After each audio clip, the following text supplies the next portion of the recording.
Mr. Secretary, do you believe that China is ready to make a trade deal?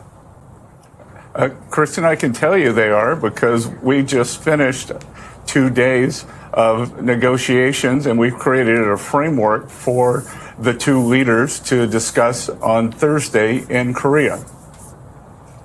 So that's optimism. President Trump had threatened to impose an additional 100% tariffs on China on November 1st if Beijing goes forward with a plan to put restrictions on rare earth minerals, as you know. If China refuses to pull back those restrictions, Mr. Secretary, can you confirm that President Trump will, in fact, impose those 100% tariffs against China?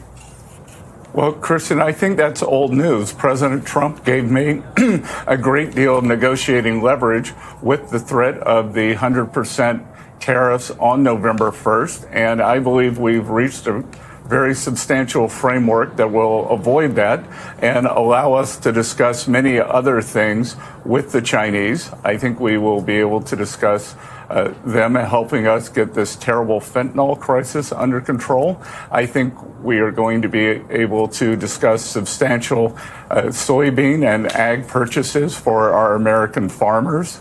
I think we are going to be able to discuss more balanced trade. And I'm not going to get ahead of the two leaders, but I think that they will also be discussing President Trump's global peace plan that he's been so successful at, both here in Asia, the Middle East, and now he's looking to Ukraine, Russia. Mr. Secretary, you said a couple of significant things. It sounds like you're saying you are not anticipating a 100% tariff against China on November 1st. And seems like you're saying that China is poised to purchase soybeans to open up those markets again?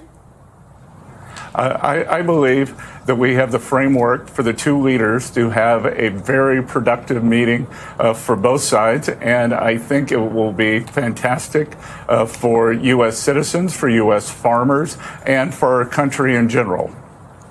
Okay, but you're not anticipating the 100% tariffs?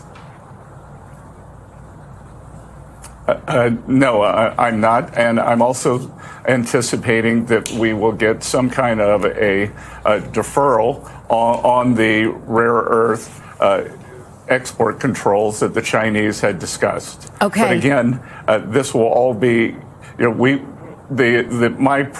counterpart, the vice premier, and I have set the framework, and it will be up to the two leaders to discuss the final terms. Also, you were asking earlier about the China trade deal, and part of that is going to include very substantial cooperation to stop the precursor drugs on fentanyl, which make their way to Mexico, to Canada, and kill hundreds of thousands of Americans a year and ruin families.